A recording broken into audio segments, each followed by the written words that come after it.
சபை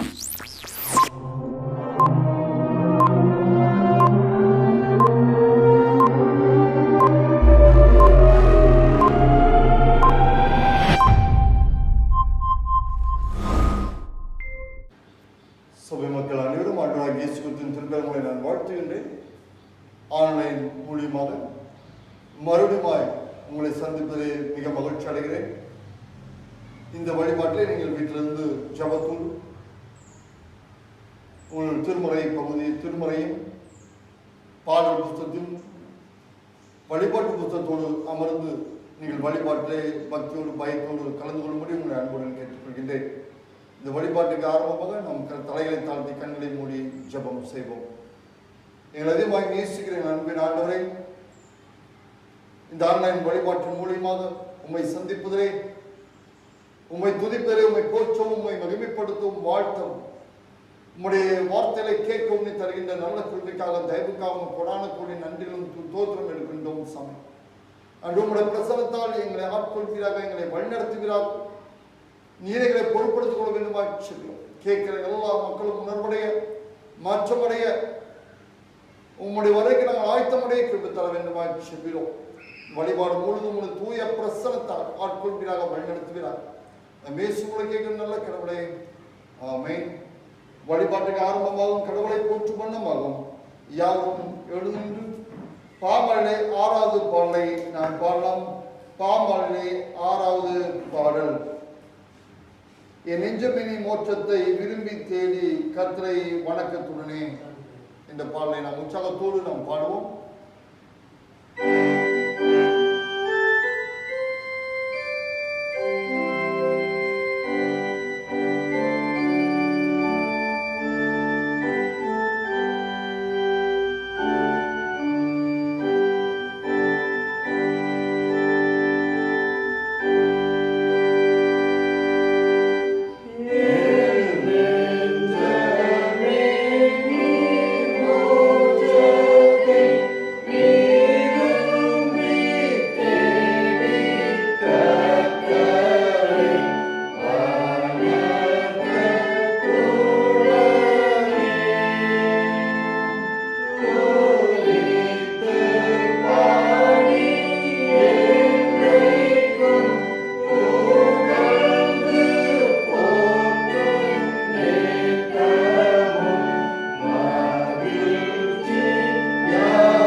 காலை மாலை ஆராதனை முறையில் நாம் 2ஆம் ஆராதனை முறையை நாம் பின்பற்றுவோம். நாம் கடவுளை தொழுவோம். கடவுள் ஆவியா இருக்கிறார். அவரை தொழுது கொள்கிறவர்கள் ஆவியோடும் உண்மையோடும் அவரை தொழுது கொள்ள வேண்டும். நம்முடைய பிதாவாகிய கடவுளால் கர்த்தராகிய இயேசு கிறிஸ்துவினால் உங்களுக்கு கிருபையும் சமாதானம் உண்டாவதாக. இது கர்த்தர் உண்டு பண்ணால் இதை கழிவுந்து மகிழ கடவுளும்.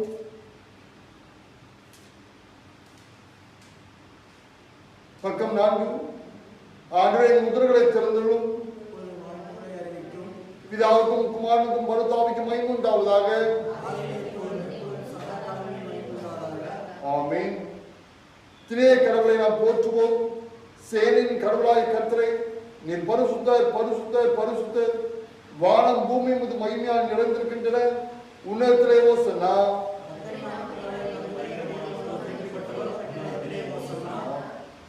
கடவுளை நீ பரிசுத்தர், சர்வ வல்லவரை நீ பரிசுத்தர், சாவாமை உடையவரை நீ பரிசுத்தர்.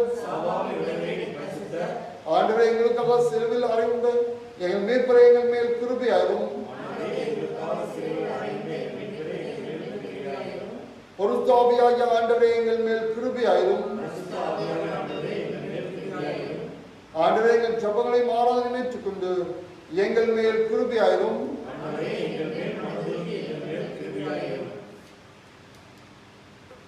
பக்கம் 6 பாவறிக்கை.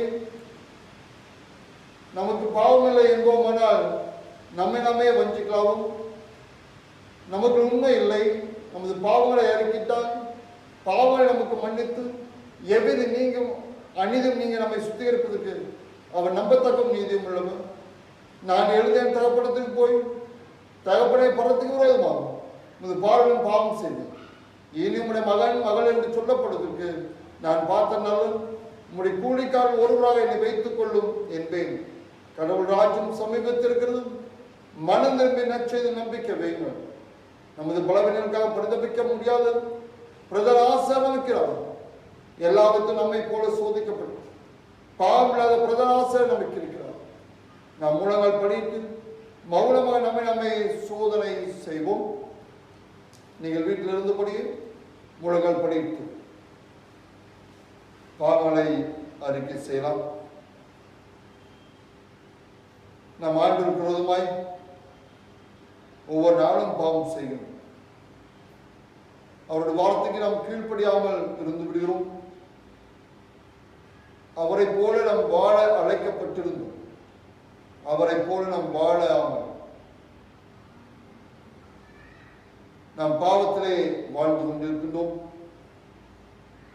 ஆண்டவரே தயவாய் மன்னியும் ஆண்டவரே, என்னை உம்மை போல மாற்றும் என்று ஆண்டவருக்கு நாம் கேட்போமா?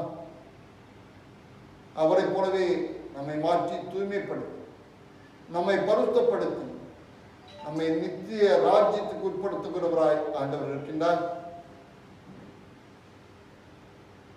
நம்மை முழுதுமாய் ஆண்டவரத்தில் அர்ப்பணம் செய்வோம். ஆண்டவரே மன்னியும் ஆண்டவரே, என்னை பருத்தப்படுத்தும். என் உள்ளத்தை புதிதான உள்ளமாய் மாற்றுகிறார். என்னுடைய கல்லான இருதயத்தை எடுத்துக் கொள்கிறார். சதையான இருதயமாய் என்னுடைய இதயத்தை மாற்றுமாய். உம்முடைய வேத வசனங்கள் கீழ்ப்படியக்கூடிய இருதயமாக, உம்முடைய வேத வசனத்தின் வாழ்கின்ற ஒரு இருதயமாக என்னுடைய இருதயத்தை மாற்றுகிறார் என்ற ஆண்டத்தை நாம் கேட்கும். ஆண்டவர் புதிய இருதயத்தை, சதையான இருதயத்தை நம்ம உருவாக்கக்கூடியவராக இருக்கின்றார். அந்த இருதயம் ஆண்டவரை தேடுகிற இருதயமாய் இருக்கும். நம்மை முழுதுமாய் ஆண்டவரத்தில் அர்ப்பணம் செய்யும்.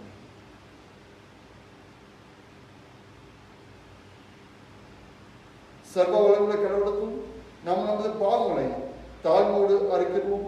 பின்வரும் பாவறிக்கை ஜெபங்களில் இரண்டாவது பாவறிக்கை ஜெபத்தை உள்ளத்தின் ஆழத்திலிருந்து உணர்ந்து நம்பிக்கையோடு அதை நாம் அறிக்கை செய்வோம்.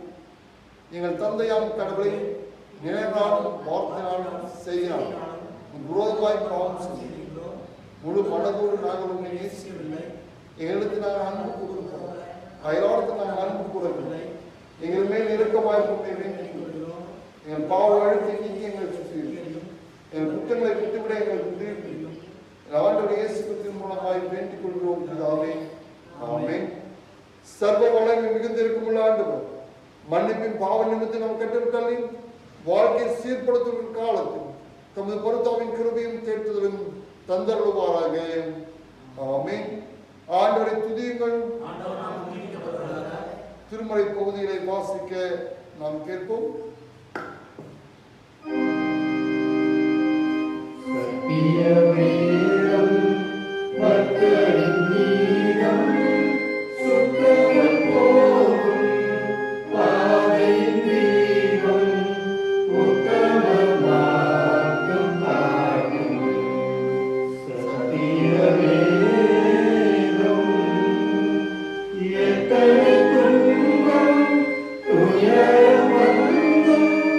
மக்களின் தேடிடும் அவசரம்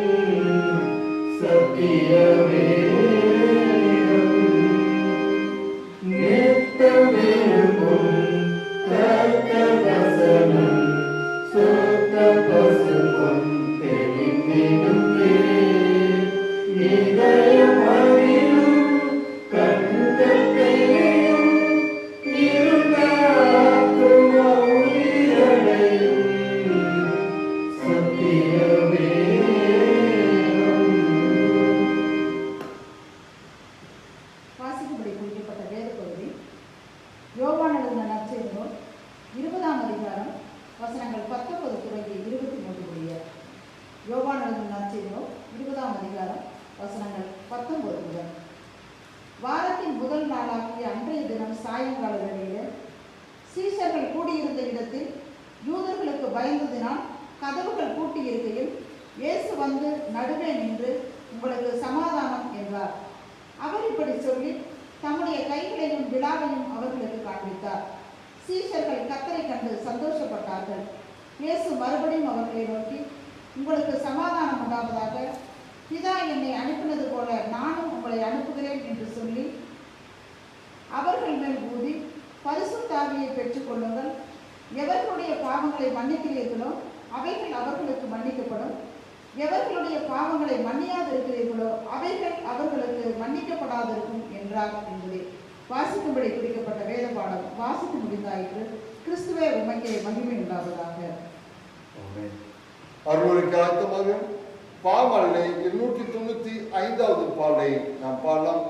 பாமாலை 295வது பாடல் அருள் மாறி எங்குமாக இந்த பாடலை நாம் உற்சாகத்தோடு பாடுவோம்.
இன்றைக்கு நாம் தியானிக்கின்ற தலைப்பு படைப்பு மீட்பு வேண்டி கூக்குரல்.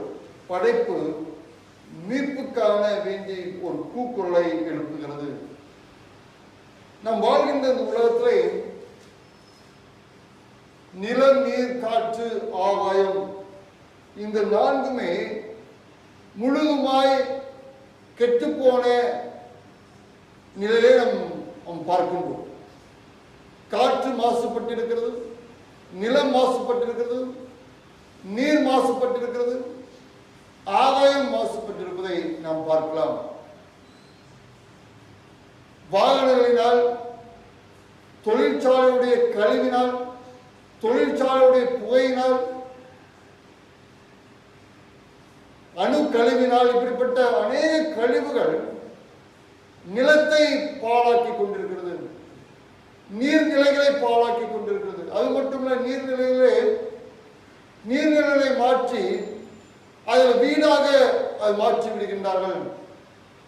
நீர் முழுவதுமே குடிக்கக்கூடிய தன்மையை மாறி இருப்பதை நாம் பார்க்கலாம். அது மட்டுமல்ல, நீர்நிலைகளை தனியாருக்கு விற்கக்கூடிய நிலையை நாம் பார்க்க முடிகிறது. காற்று முழுவதும் மாசுபட்ட நிலையில இருக்கு. டெல்லியிலே இந்த கொரோனாவுக்கு முன்பதாக வானம் தெரியாத நிலையை, மேகம் தெரியாத ஒரு சூழலை அங்க பார்க்க முடிந்தது. கொரோனா லாக்டவுன் பீரியட் வந்த பிறகு வாகனங்களுடைய பயன்பாடு இல்லாத நிலையிலே மேகம் தெரிந்ததாக சொன்னார். இப்படி அனைத்துமே மாசுபட்ட நிலையிலே மனிதன் சுத்தமான காற்றை சுவாசிக்க முடியாத நிலை, ஆக்சிஜன் சிலிண்டர்களை கையிலே வைத்துக் கொள்ளக்கூடிய நிலையிலே மனித குலம் நடைபெற்றுக் கொண்டிருக்கிறது. சுத்தமான நீர் இந்தியாவிலே இல்லை என்று சொல்கின்றோம். எல்லா நீர்நிலைகளும் மாசுபட்ட நிலையில இருக்கு. ஜீவ நதிகள் என்று சொல்லுகின்ற கங்கை, பிரம்மபுத்திரா, கோதாவரி, கிருஷ்ணா, காவிரி போன்ற ஜீவ நதிகள்லாம் மாசடைந்திருப்பதை நாம் பார்க்க முடிகிறது. எல்லா ஒட்டுமொத்த இயற்கையும் மாசு நிலையிலே போய் கொண்டிருக்கிறது. அதனால்தான் இயற்கை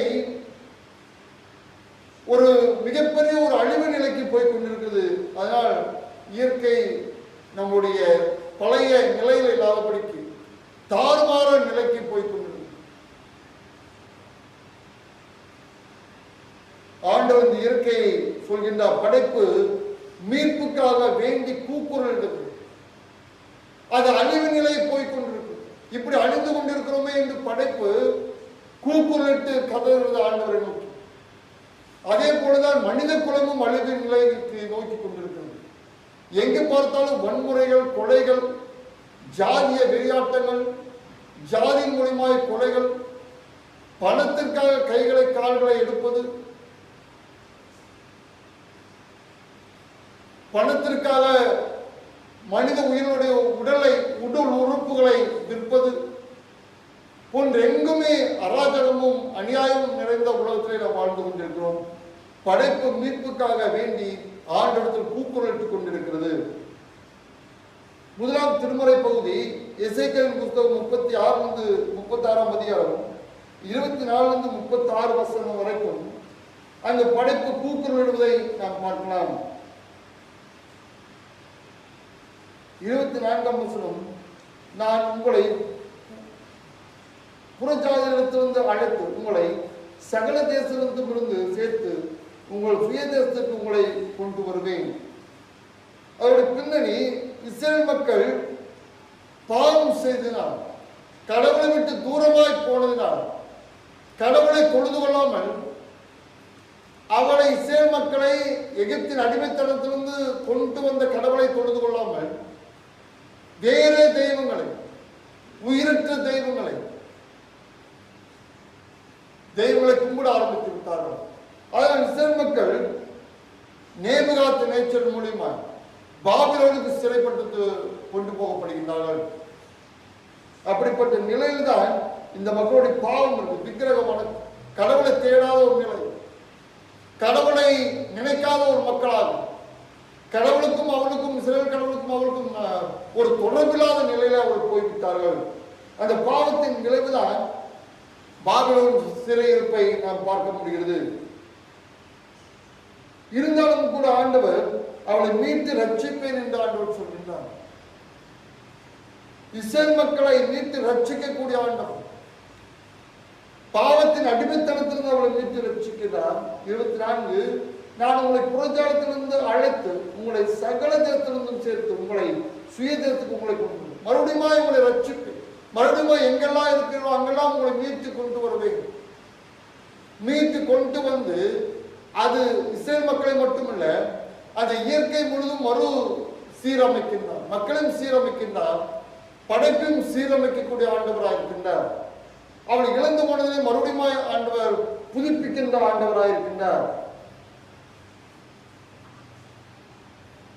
மீட்புக்காக ஆண்டவர் வாக்குத்தத்தம் தருகின்றார். மீட்புக்காக ஆண்டவர் வாக்குத்தத்தம் 24 அதிகாரம் 24 வசனம், அது மீட்புக்கான வாக்குத்தத்தத்தை தருகின்றார். அடுத்துதான் 25, 26 மீட்கும் கடவுளை நாம் பார்ப்போம். அப்பொழுது நான் உங்கள் மேல் சுத்தமான ஜலம் தெளிப்பேன், நான் உங்களுடைய எல்லா வஸ்துகளையும் உங்களுடைய எல்லா நரகலான விக்கிரங்களையும் நீக்கி உங்களை சுத்தமாக்குவேன். மனிதனை சுத்தமாக்கும் ஆண்டவர், மனிதன் உள்ளத்தை மாற்றுகின்ற ஆண்டவர், சுத்தமான ஜலத்தை தெளித்து ஒரு புதிய மனிதனாய் மாற்றுகின்றார். உள்ளத்தை மாற்றுகின்ற கடவுள், சுத்தமான தண்ணீரை தெளித்து அவளுடைய அழுக்கை நீக்குகின்ற கடவுள். கடவுளை விட்டு தூரமாய் போனால் அழுக்கடைந்த நிலையில அவள் மாறிவிட்டார்கள். அதில் ஆண்டவர் சுத்த ஜலம் தெளித்து அவள் புதிய படைப்பாய் ஆண்டவர் மாற்றுகின்றார். வழிபாட்டில் மாற்றும் அந்த ஆண்ட விக்கிரகத்தை விட்டு அவளை மாற்றுகின்றார். நரகலான விக்கிரகங்களையும் நீக்கி உங்களை சுத்தமாக்குவேன் என்று கடவுளை விட்டு தூரமாய் போய்விட்டார். கடவுளை வழிபடுவதை மறந்து விட்டார், கடவுளை தேடுவதை மறந்து விட்டார். அப்படிப்பட்ட நிலையை ஆண்டவர் மாற்றி ஒரு புதிய படைப்பாய் அவளை உருவாக்குகின்றார். சுத்திகரிக்கும் ஆண்டவர், மீட்கக்கூடிய ஆண்டவர். அடுத்தது உள்ளத்தை மாற்றுகின்ற ஆண்டவர். கல்லான இருதயத்தை எடுத்து போட்டு சதையான இருதயமாய் மாற்றுகிறார். அந்த கல்லான இருதயத்திலே கோபம், எரிச்சல், பகைமை, வைராக்கியங்கள், பிரிவினைகளை, கடவுளை தேடாத ஒரு குணம், கடவுளுடைய வார்த்தை அவருடைய இருதயத்திலே கிரியை செய்யாத ஒரு நிலை அந்த இருதயம் இருந்தது. அந்த இருதயம் இருக்கும் வரைக்கும் கடவுள் அவளை மாற்ற முடியாது. அந்த இருதயம், கல்லான இருதயம் இருக்கும் வரைக்கும் கடவுளுடைய வார்த்தை அவளுடைய உள்ளத்திலே கிரியை செய்யாது. அந்த உள்ளத்தை அவர் முதலாவது மாற்ற வேண்டும். எப்படிப்பட்ட உள்ளமாய் மாற்றுகின்றார்? சதையான இருதயமாய் மாற்றுகின்றார். அந்த சதையான இருதயமாய் மாற்றும் போது ஆண்டோடைய வார்த்தை அவள் உள்ளுக்குள்ளே போய் கிரியை செய்யும். அவளுடைய புதிய மனிதர்களாக, ஒரு மாறுபட்ட மனிதர்களாக, ஆண்டவருடைய குணத்தை பெற்றவர்களாக, இனி அந்த விக்கிரகத்தோடு உறவில்லாதவர்களாக கடவுளோடு வாழ்கின்ற ஒரு வாழ்க்கை மீட்டு ரட்சிக்கிறவர். மனிதர்களை பாவத்தின் அடிமைத்தனத்திலிருந்து அவர் மீட்டு ரட்சிக்கின்றார். கல்லான இதயத்தை அவர் எடுத்துக்கொண்டு சதையான இதயமாய் மாற்றுகின்றார். பாவமான வாழ்விலிருந்து ஒரு பரிசுத்தமான வாழ்வுக்கு நேராய் அவளை வழிநடத்துகின்ற ஆண்டவர். 27ஆம் வசனம், சதையான இதயத்தை வைப்பதற்கான நோக்கத்தை சொல்கிறது. உங்கள் உள்ளத்தில் என் ஆவியை வைத்து உங்களை என் கட்டளையில் நடக்கும், என் நியாயங்களை கை கொள்ளவும் அதில்படி செய்யவும் பண்ணுவேன். ஆண்டவரை தேட வேண்டும், ஆண்டவருடைய வார்த்தைக்கு கீழ்ப்பட வேண்டும், கட்டளைகளை நோக்க வேண்டும், அதை பின்பற்ற வேண்டும் தான் என்பதுதான் ஆண்டவரை நோக்கம். அவள் இதுக்கு முன்னாடி அடிமைத்தனத்தில் இருந்த மக்களை மீட்டு தம் பிள்ளைகளாய் அவர் மாற்றுகின்றார். அதன் ஆண்டவர் புதிய ஒரு வாழ்வை அவளுக்கு தருகின்றார். அவள் வாழ்வில் ஒரு மாற்றத்தை ஏற்படுத்துகின்றார். அடுத்ததாக ஒரு இயற்கை மாற்றத்தை தருகின்றார். அவள் வாழ்வில் ஒரு மாற்றத்தை தருகின்றார், செழிப்பை தருகின்றார். மறுபடியும் அவள் இழந்த எல்லாத்தையும் அவள் மீட்டு தருகின்றார். அவள் குடியிருக்க செய்கின்றார். அது மட்டுமல்ல, அவள் இயற்கையில் ஒரு மாற்றத்தை தருகின்றார். 29ஆம் வசனம், உங்கள் அசுத்தங்களை எல்லாம் நீக்கி உங்களை ரட்சித்து உங்கள் மேல் பஞ்சத்தை கட்டளிடாமல் கோதுமையும் வரவழைத்து அதை பெருக பண்ணுவேன். ஒரு இயற்கை மாற்றம். அதுக்கு முன்பதாக அவளுக்கு உணவில்லாத ஒரு நிலை, பஞ்சமான ஒரு நிலை, சாப்பிடுவதற்கான வழி இல்லை. அங்கே அடிமைத்தனத்திலே அவளுக்கு உணவு சரியான நிலை இல்லாத நிலை. அவளுடைய சொந்த நாட்டிலும் இயற்கை வளங்கள்லாம் கெட்டு போன ஒரு நிலையில் இருந்தாள். மறுபடியும் ஆண்டவர் புதுப்பிக்கின்ற ஆண்டவராக இருக்கின்றார். பஞ்சத்தை கட்டலாம் கோதுமையை வரவழைத்து அதை பெருக பண்ணுகின்ற ஆண்டவர். 30ஆம் வசனம் அதுதான் சொல்லி, நீங்கள் இனிமேல் மக்களுக்குள்ளே பஞ்சத்தினால் உண்டாகும் நிந்தை அடையாதபடிக்கு விருச்சங்களின் கனிகளின் வயலின் பலனையும் பெருக பண்ணுவேன். ஆண்டு ஒட்டுமொத்த ஒரு வாழ்க்கையை புதுப்பிக்கின்றார்கள், மீட்கின்றார்கள். இது பாவத்திலிருந்து மட்டும் மீட்பதில்லை, நம்மளுடைய ஒட்டுமொத்த வாழ்க்கை இயற்கை மீட்டு தருகிறவர். அவள் இழந்து போன அந்த இயற்கை பலங்களை, அவள் இழந்து போன அந்த இயற்கை ஆசீர்வாதங்களை மறுபடியும் அவளுக்கு தருகின்ற ஆண்டவராக இருக்கின்றார். நாம் ஆண்டவரை நோக்கி கெஞ்சும் போது, ஆண்டவரை நாம் சார்ந்திருக்கும் போது இழந்து போனதை மறுபடியும் மீட்டு தருகிற ஆண்டவர். நம்ம எதை இழந்திருந்தாலும் சரி, நம் சமாதானத்தை இழந்திருந்தாலும், அன்பை இழந்திருந்தாலும், என் பணத்தை இழந்திருந்தாலும், நம் வாழ்வை எதை இழந்திருந்தாலும் மறுபடியும் மீட்டு தருகிறவர் ஆண்டவர். ஆண்டவரை நாம் நோக்கி கூப்பிடும் போது, ஆண்டவரை நாம் சார்ந்திருக்கும் போது நம்மை மீட்டு நம்ம ஒரு புதிய வாழ்வை ஆண்டவர் தருகிறவராக இருக்கின்றார். நீ ஆண்டவரை நோக்கி கேள்வி, ஆண்டவரை இதெல்லாம் நான் இழந்திருக்கிறேன், இதெல்லாம் நான் இருந்து தவிக்கிறேன், ஆண்டவரை என்னை மீட்டுக் கொள்ளுங்கள் என்று நாம் கதறும் போது, கெஞ்சும் போது, கூக்குரலிடும் போது நம்மை அவர் மீட்கிறவராக இருக்கின்றார். ஒரு புதிய படைப்பாக, ஒரு ஆசீர்வாதம் உள்ள படைப்பாக நம்மை மாற்றுகின்றார். நம்ம இருக்கிற கல்லான இருதயத்தை அவர் எடுத்து போட்டு சதையான இருதயமாய் நம்மை மாற்றுகிறவர். இனி நம்ம யாரிடம் சண்டை போட தேவை. நம் குணத்தை அவர் மாற்றுகிறார். நம் பண்புகள் பண்பு நலன்களை அவர் மாற்றுகிறவராக இருக்கின்றார். மீட்கும் ஆண்டவர் நம்மோடு இருக்கின்றார். அவர் படைப்பு ஒட்டுமொத்த படைப்பையும் அவர் மீட்கிறவராக இருக்கின்றார். இரண்டாவதாக புதிய ஏற்பாட்டிலே புதிய இஸ்ரவேலை மீட்கும் ஆண்டவர். புதிய ஏற்பாட்டிலே புதிய இஸ்ரவேலை மீட்கும் ஆண்டவர். யோவான் எழுதிய நற்செய்தி 20வது அதிகாரத்திலே ஆண்டவர் புதிய இஸ்ரவேலராகிய மக்களை அவர் மீட்டு ரட்சிக்கிறவராய் ஆண்டவர் இருக்கின்றார். 19ஆம் வசனம், வாரத்தின் முதல் நாளாய அன்றைய தினம் சாயங்கால வேளையில் சீஷர்கள் கூடியிருந்த இடத்தில் யூதருக்கு பயந்தால் கதவுகள் பூட்டிருக்கப்பட்டிருந்தது. இயேசு வந்து நடுவே நின்று உங்களுக்கு சமாதானம் என்றார். சீஷர்கள் பயத்தோடு இருக்கின்றார். சீஷர்கள் மானிட மீட்புக்காக ஆயத்தப்படுத்துகின்றார்கள். சீடர்களை மானிட மீட்புக்காக ஆயத்தப்படுத்துவதற்காக அந்த இடத்துல வருகின்றார். இவர்களோ கூட்டப்பட்ட அறையில இருக்கிறார்கள். பயத்தில் அவர்கள் இருக்கிறார். பயத்தில் உறைந்திருக்கின்றார்கள். அவளை தைரியப்படுத்தி அவளுக்கு சமாதானத்தை தருகின்றார்.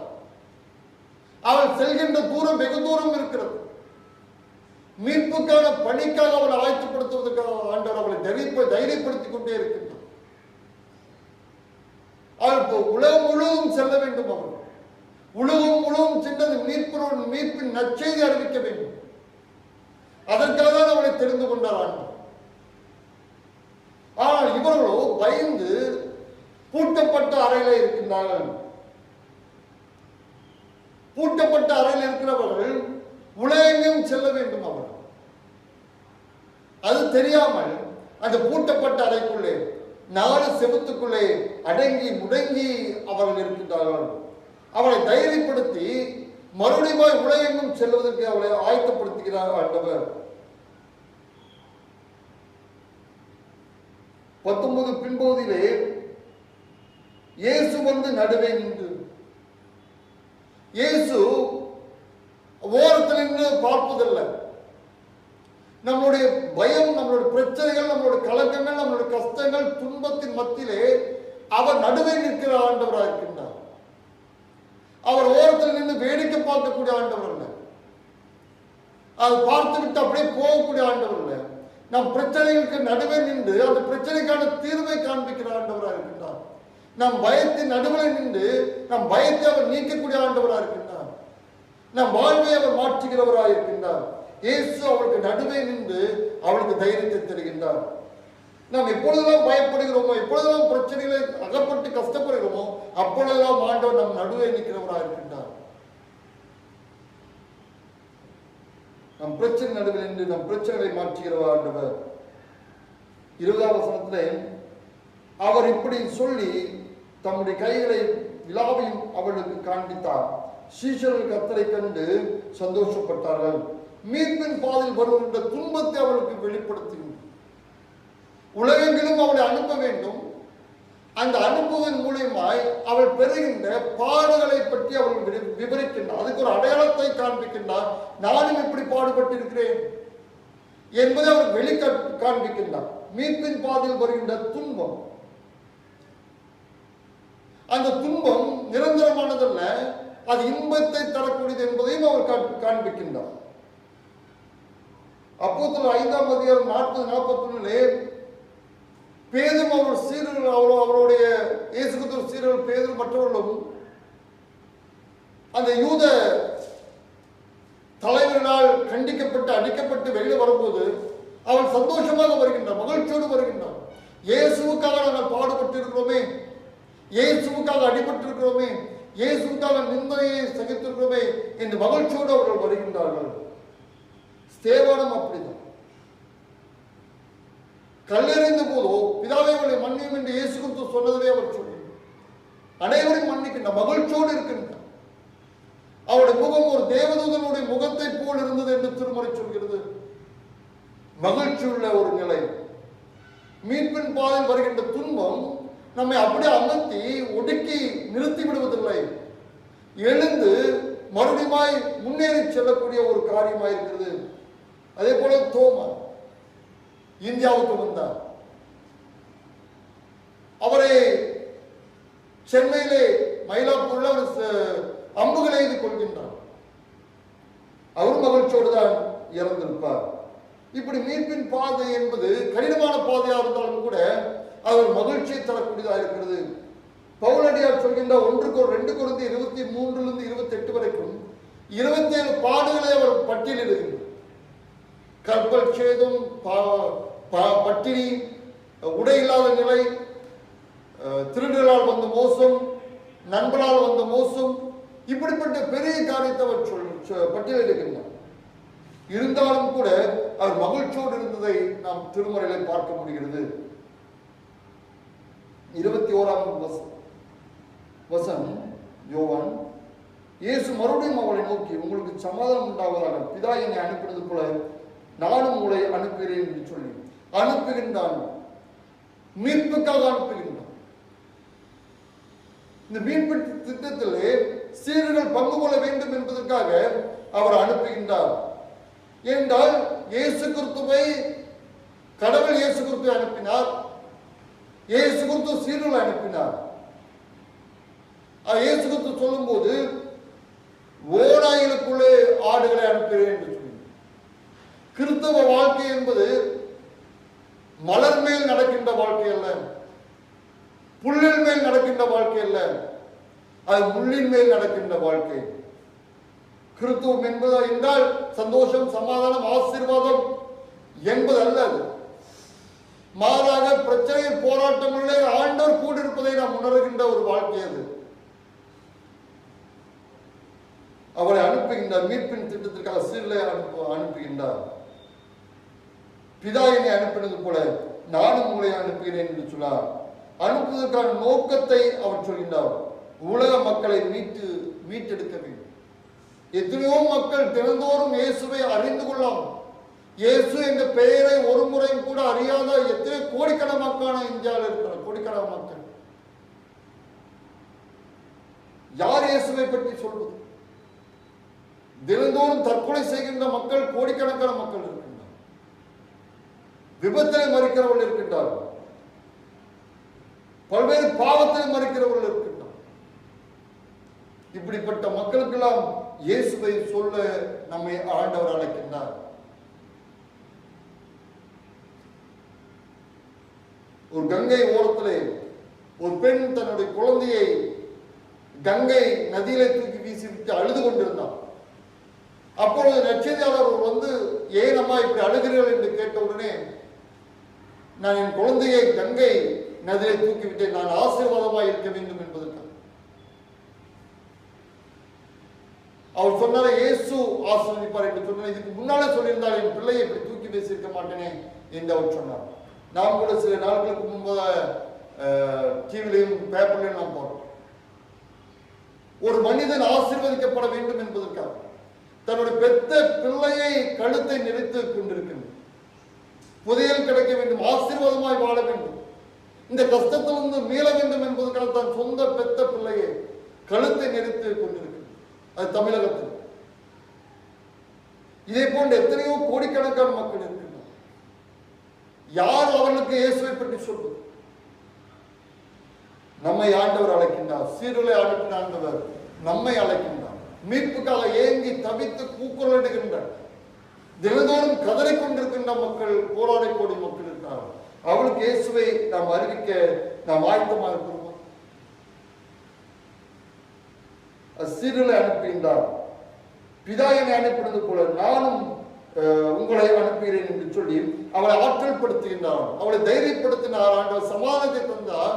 அடுத்த அவளுக்கு தேவையான பலத்தை தருகின்றார். தூயாவின் ஆற்றலை தருகின்றார். மீட்புக்கான ஆற்றல். 22ஆம் வசனம், அவள் மேல் ஊதி பருத்தாவியை பெற்றுக் கொள்ளுங்கள் என்றார். அந்த பருத்தாவியானவருடைய வல்லமை பெற்றுக் கொண்ட பிறகுதான் சீடர்களால் தைரியமாக சொல்கின்றார். யாருக்கெல்லாம் பயந்துகளோ அவளுக்கு முன்பதாக போய் இயேசு யார் என்று அவள் சொல்கின்றார். அவர் உயிரோடு எழுந்திருந்தார், உயிரோடு இருக்கின்றார் என்று சாட்சி பகர்கின்றார்கள். அவர்கள்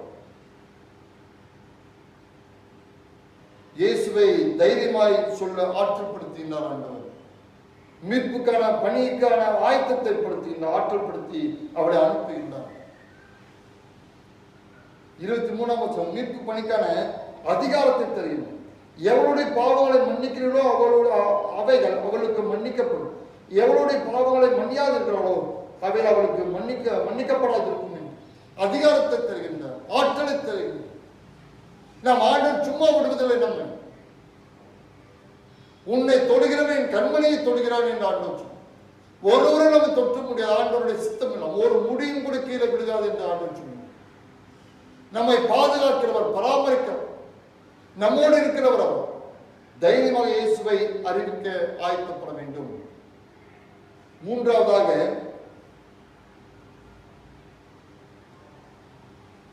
நிரந்தர மீட்பு காத்திருக்கும் படைப்பு. நிரந்தர மீட்பு காத்திருக்கும் படைப்பு. நாம் மனிதனை மீட்க வேண்டும், இயற்கை மீட்க, எல்லாத்தையும் மீட்க ஆண்ட நம்மிடத்தில் கரத்தில் கொடுத்திருக்கின்றார். நாம் எந்த அளவுக்கு இயற்கையின் மீது அக்கறையோடு நாம் வாழ்ந்து கொண்டிருக்கிறோம். இயற்கை அழிந்து கொண்டிருக்குது, அநேக உயிரினங்கள் அழிந்து கொண்டிருக்கு, சிட்டுக்குருவி காண முடியாத ஒரு நிலை, பல்வேறு உயிரினங்கள் அழிந்து கொண்டிருக்கு, இல்லாத நிலைக்கு போய்விட்டது. அடுத்து 5G வந்தா கழுகுகள் அனைத்தும் இறந்துவிடும் என்று சொல்லி, இப்படிப்பட்ட தொழில்நுட்பங்களினால் அநேக உயிரினங்கள் அழிந்து கொண்டிருக்கிறது.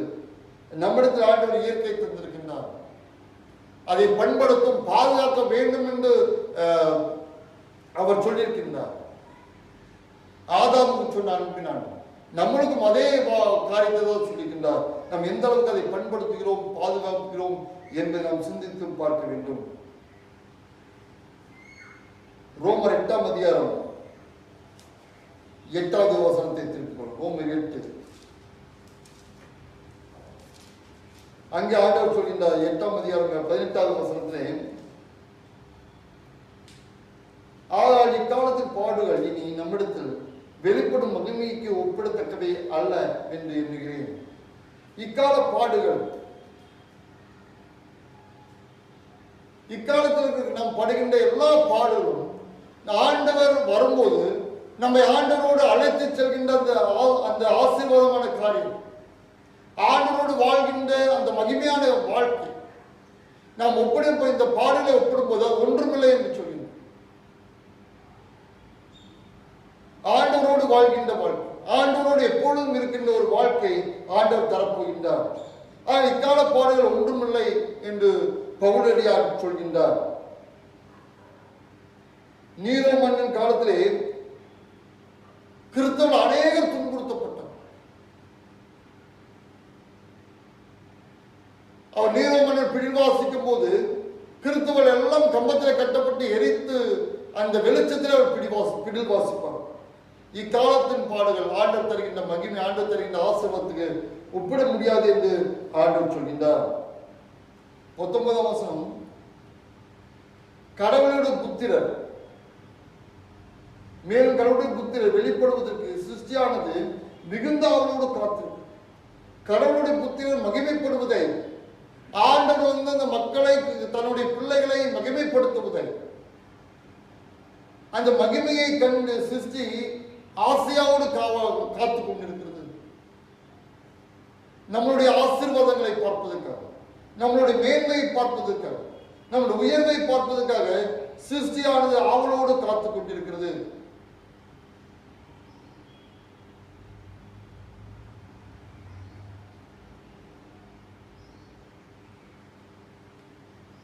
இருபதிலிருந்து 21,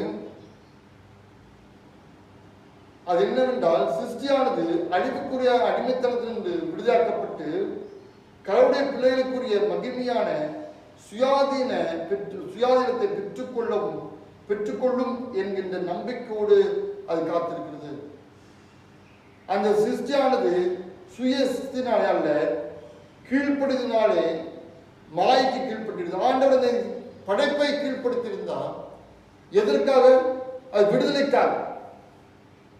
அவர் கீழ்ப்படுத்தியிருந்த காரியத்தை மாற்றி ஒரு மீட்புக்கு வழிவகுக்கின்றார்.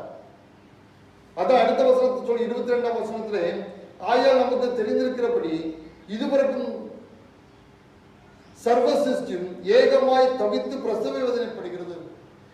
அந்த பிரசவ வேதனைக்கு அடுத்தது ஒரு புதிய ஒரு உயிர், ஒரு புதிய ஆசீர்வாதம், ஒரு புதிய மகிழ்ச்சியை இந்த சிருஷ்டி பெற்றுக்கொள்ளும் என்று அவர் சொல்கின்றார்.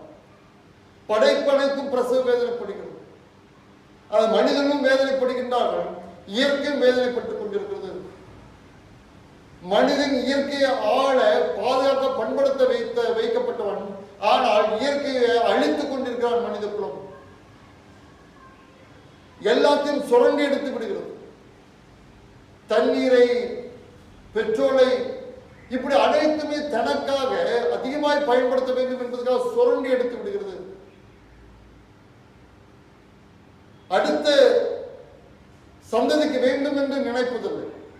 தான் அனுபவிக்க வேண்டும், தான் அனுபவித்து முடித்துவிட வேண்டும் என்பதற்காக இயற்கையை சுரண்டி கொண்டிருக்கின்றார். ஆனால் பிரசவ வேதனைப்பட்டுக் கொண்டிருக்கிறது. ஆனால் அது மாற்றப்பட்டு ஒரு புதிய உயிரியை ஆண்டவர் ஏற்படுத்திட்டார். ஒரு புதிய உலகத்தை, ஒரு புதிய ஆசீர்வாதத்தை ஆண்டவர் ஏற்படுத்துகின்றார். அங்கு தீங்கு செய்வாரும் இல்லை, கேடு செய்வாரும் இல்லை என்று ஆண்டவர் சொல்கின்றார். அதுக்கு பின்பதாக மகிழ்ச்சி, சந்தோஷம், சமாதானத்தை ஆண்டவர் தரக்கூடியது. ஆண்டவர் தருகின்ற புதிய உலகம், ஆண்டவர் படைக்கின்ற புதிய உலகம், அங்கு தீங்கு செய்வார்களே, கேடு செய்வார்களே. அவருடைய அரசாட்சியிலே இப்பொழுது நடக்கின்ற இந்த தீமைகள், கொலை, கொள்ளை, பாலியல் வன்கொடுமைகள் போன்ற தீங்கு இல்லாமல் மகிழ்ச்சியோடு வாழ்கின்ற ஒரு வாழ்க்கையை ஆண்டவர் தரக்கூடியவர். இதற்காக தான் சிருஷ்டியானது பிரசவ வேதனைப்பட்டுக் கொண்டிருக்கிறது. மீட்புக்காக கூக்குரல் எடுக்கிறது. அடிமைத்தனத்தில் ஆண்டவர் மீட்டு ஒரு புதிய உலகத்தை ஆண்டவர் உருவாக்கி இருக்கின்றார். புதிய வானம், புதிய பூமி. அந்த புதிய வானம், புதிய பூமியிலே சிங்கம் வைக்கோல் திங்கும், சிங்கமும் ஆடும் ஒன்றாக மேயும் என்று திருமறை சொல்கிறது. ஒரு சிறு பையன் அவளை மேய்ப்பான் என்று சொல்கிறது. சிறு குழந்தை விரியன் பாம்பு புத்திலே கைவிடும் என்று சொல்லும் திருமறை சொல்கிறது. ஆண்டவர் தருகின்ற புதிய உலகம் அனைவருக்கும் ஆசீர்வாதத்தை தருகிறது.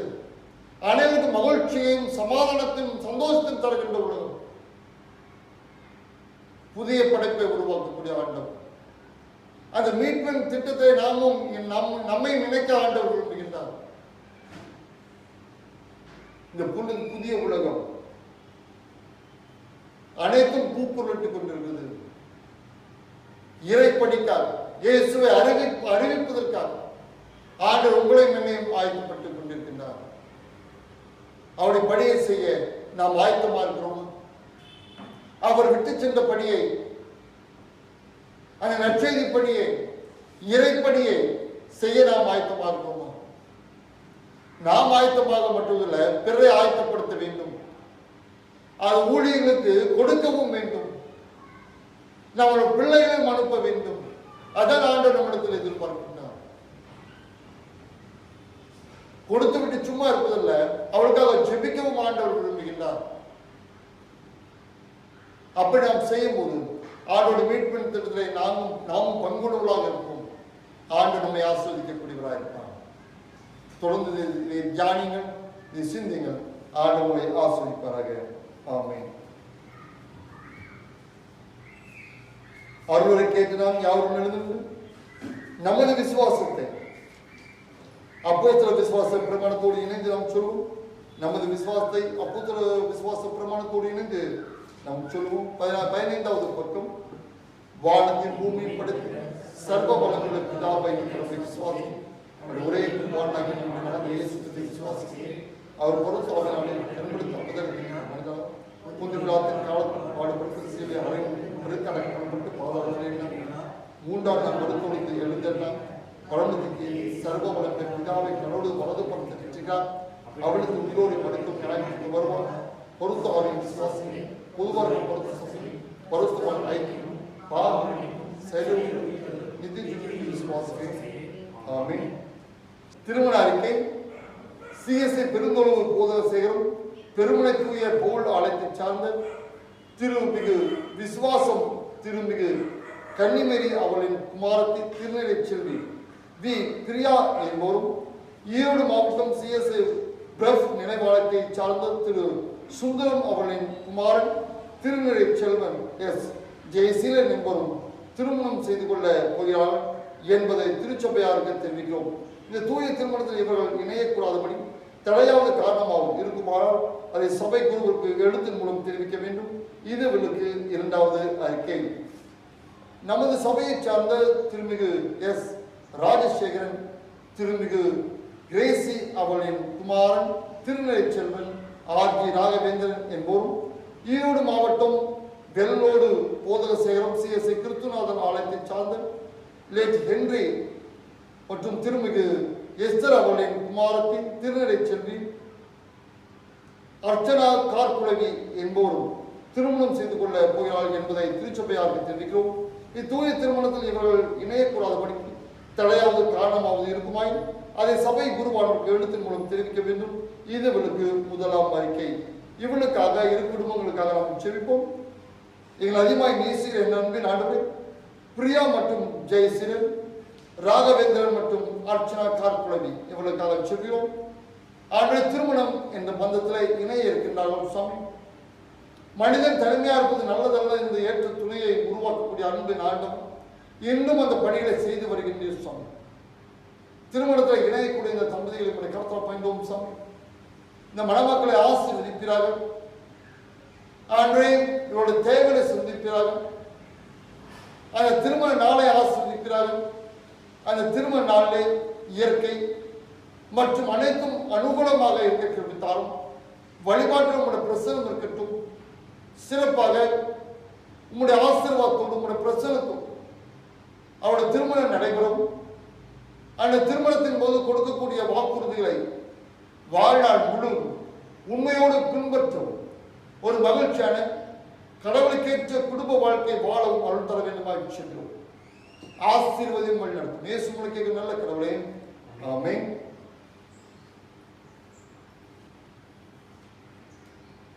காணிக்கை பாடலாக கிறிஸ்தவ கீர்த்தனையிலே 224வது பாடலை நாம் பாடலாம். தாசனை தரணியில் அன்பா இயேசுவுக்கு சொந்தமாக்குவோம் என்ற பாடலை நாம் பாடும்போது நீங்கள் வீடுகளில் இருந்து உங்கள் காணிகளை எடுத்து வைக்கும்படி அன்புடன் உங்களை கேட்டுக்கொள்கின்றேன்.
நாம் பொறுத்துப்படுவதாக ராஜ்யம் உங்களுடைய சித்தம் பரம்பரை செய்யப்படுது பூமியில செய்யப்படும் அன்னோட அப்பத்தின் தான் என் விரோதம் குற்றம் செய்யப்பட்டு நான் மன்னிக்கிறது போல எங்கள் குற்றங்களை மன்னி என் சோதனைக்குள் பிரவேசிக்கப்பட தீர்வு வச்சு ராஜ்யம் பலம் மதம் என்று நினைக்கப்படுகிறே. ஆமென். தொடர்ந்து நாம் ஜெபம் செய்வோம். எங்களை ஆளுகை செய்கிற அன்பு நாங்கள் சர்வ வல்லவரே, நாங்கள் உண்மை துதிக்கிறோம், வாழ்த்துகிறோம், போற்றுகிறோம், உண்மை வணங்குகிறோம். நீர் பெரியவர், உண்மை துதிக்கிறோம். அடே எங்களுக்கு இப்படிப்பட்ட வழிபாடுகளை ஆன்லைன் மூலியமாய் நீ தந்து எங்கள் விசுவாசம் பெருகவும் உம்மோடு உங்களுடைய உறவை பலப்படுத்தவும் உம்மை தேடவும் உம்மை நேசிக்கவும் வழிபாட்டிலே கலந்து கொள்ளவும் நீ தருகின்ற நல்ல கிருபைக்காக தயவுக்காக கொடான கோடி நன்றியும் தோத்திரம் எடுக்கின்றோம். ஆண்டே இந்த நிலைகள் மாறவும் நாங்கள் விடுதலையோடு மகிழ்ச்சியோடு நாங்கள் உண்மை வழிபடவும் எங்களுக்கு உதவி செய்ய வேண்டுமாய் செல்கிறோம். என்னுடைய பிள்ளைகளுடைய பாடலும் நடத்தப்படாமல் இருக்கிறது சொல். அப்படிப்பட்ட நிலைகள் மாறவும் எங்களுக்கு உதவி செய்கிறார்கள். எங்கள் சபையாரை உடைய கடத்தல போய்க்கும் சபையார் ஒவ்வொருவரையும் ஆசீர்வதிக்கிறார்கள், நன்கால் நிரப்புகிறார்கள். ஆண்டவர் வயதானவர்கள் முதல் கொண்டு சிறு பிள்ளைகள் குழந்தைகள் வரைக்கும் ஒவ்வொருவரையும் இரத்த கோட்டுகளை காத்துக்கொள்ள வேண்டுமாச்சு. கொரோனா நோய் தொற்று ஒன்றும் எங்கள் மக்களை அணுகாதபடிக்கு நீ காத்துக்கொள்ள வேண்டுமாச்சு. யோபை வேலையெடுத்து காத்திர அதே போல வேலையெடுத்து காத்துக்கொள்ள வேண்டுமாச்சு. அனைவருக்கும் சுகத்தில் பலத்தையும் ஆரோக்கியத்தில் நீடித்த ஆயுள் நீ தந்து வழிநடத்த வேண்டுமாச்சு. சொன்ன வாதம் கூடாரத்தானதால் பொல்லாப்போ நேரடாது என்று சொன்னவரே, மக்களை பலப்படுத்தும், தாம் வழிநடத்தும், சுகத்தை தர வேண்டுமாச்சு. மக்களும் ஜாக்கிரதையாய் அன்றே அரசாங்கம் சொல்கின்ற காரியங்களை பின்பற்ற கிருபை தர வேண்டுமாச்சு. மக்கள் அனைவருக்கும் வேலை வாய்ப்புகளை நீ தருகிறார்கள். அவருடைய நிலைமை மாறவும் அனைவருக்கும் வேலை கிடைக்கவும் சம்பாதிக்கவும் குடும்பத்தை நடத்தவும் அவள் தர வேண்டுமாய் செல்கிறோம். நீ பொருட்படுத்திக் கொள்ளும். குறிப்பாக வயதான மக்களுக்காக செல்கிறோம். வயதான மக்களை அதிகமாய் தாக்கக்கூடிய இந்த கொரோனா எங்கள் வயதான மக்களை தற்காத்துக் கொள்ள வேண்டுமாய் செல்லும். எல்லா தீர்மானத்தை விலக்கி காத்துக் கொள்கிறார். ஆண்டு உலகம் முழுவதும் இருக்கிற மக்களுக்காக செல்கிறோம். ஆண்டுடைய உலக நாடுகள் அனைத்தும் இன்னும் அந்த கொரோனா நோய் கிருமிகளும் மீள முடியாமல் தவித்துக் கொண்டிருப்பதை அறிவியல் சொல்லும். ஆகவே அதிகமாய் பாதிக்கப்பட்டிருக்கின்ற நாடுகளுக்காக செல்கிறோம்.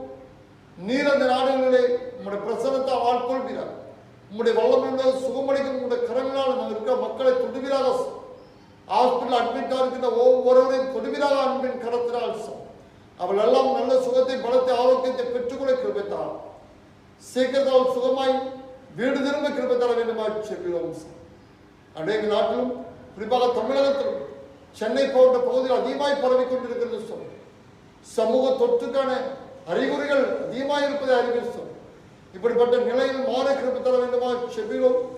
மக்களும் கவனத்தோடு இருக்கும். அரசாங்கம் விரைவான நடவடிக்கைகளை எடுத்து இதுக்கான அன்று கண்ட்ரோல் காரியங்களை செய்ய கிருபை தர வேண்டுமாய் செல்கிறோம். நீர் ஆட்கொள்வீராக, மக்களை காத்துக்கொள்வீராக, வழிநடத்துவீராக. அன்று உலக மக்கள் அனைவரும் இயேசுவாய் உண்மை நோக்கி திரும்ப கிருபித்தார். அன்று கிறிஸ்தவ நாடுகள் என்று சொன்ன நாடுகளும் மறுபடியும் உண்மை நோக்கி திரும்பட்டும்.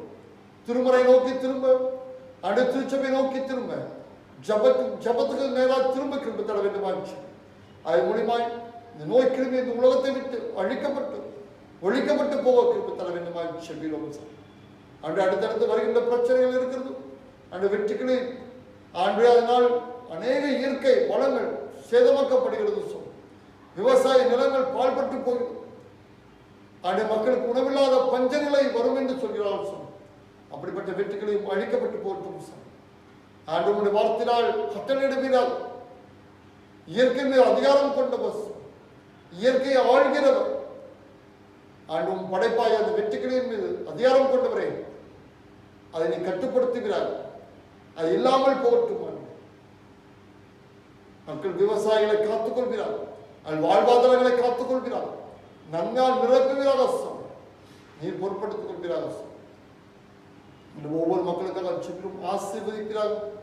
எங்கள் இந்தியா நாட்டுக்கு ஒவ்வொரு மக்களும் ஆசீர்வாதத்தை தேடுகின்ற மக்களாய், உமக்கு சாட்சியுள்ள மக்களாய் வாழ்ந்தடைக்கிறது தர வேண்டுமாச்சு. ஆண்டு கிறிஸ்தவர்களை கருத்தப்படும் ஆண்டு மீட்பின் நெச்செய்தியை எல்லாத்துக்கும் அறிவிக்கக்கூடியவர்களாக, நடமாடும் நிருபங்களாக, நடமாடும் நற்செய்தியாளர்களாக மாற கிருபை தர வேண்டுமாச்சு. தினந்தோறும் ஆயிரக்கணக்கான கோடிக்கணக்கான மக்கள் உண்மை அறியாமல், நித்தியத்தை தெரிந்து கொள்ளாமல் நரகத்தின் வாயிலை நோக்கி, நரகத்தை நோக்கி சென்று கொண்டிருப்பதை அறிவிச்சு. நரகத்தை நோக்கி மக்கள் சென்று கொண்டிருக்கிறார்கள். பாவத்தினால் மாண்டு கொண்டிருக்கிறார்கள். நாங்கள் அனைவருக்கும் இயேசுவின் அன்பை அறிவிக்க எங்களை பலப்படுத்துவீராக, தைரியப்படுத்த, சிறுலை உற்சாகப்படுத்தி தைரியப்படுத்தினே பலப்படுத்தினே உங்களுடைய தூயாக, அதே போல எங்களை பலப்படுத்தும். நாங்கள் மற்றவர்களுக்கு அறிவிக்க சாட்சியுள்ள வாழ்க்கை வாழ கல்லான இடத்தை எடுத்து சதையான இடமாய் மாற்றுவார்.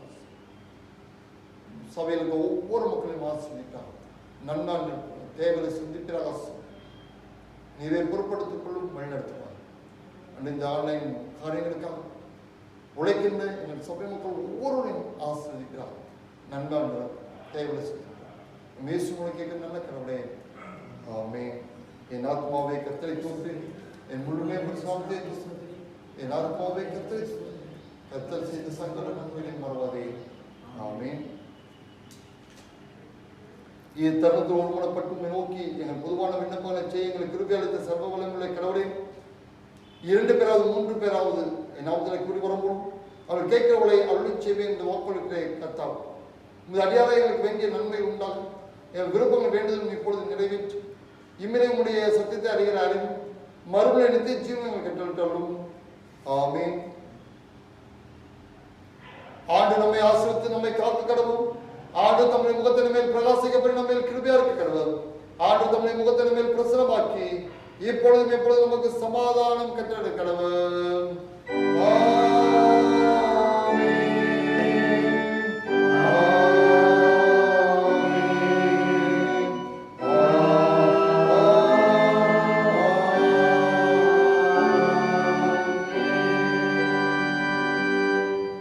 தெய்வ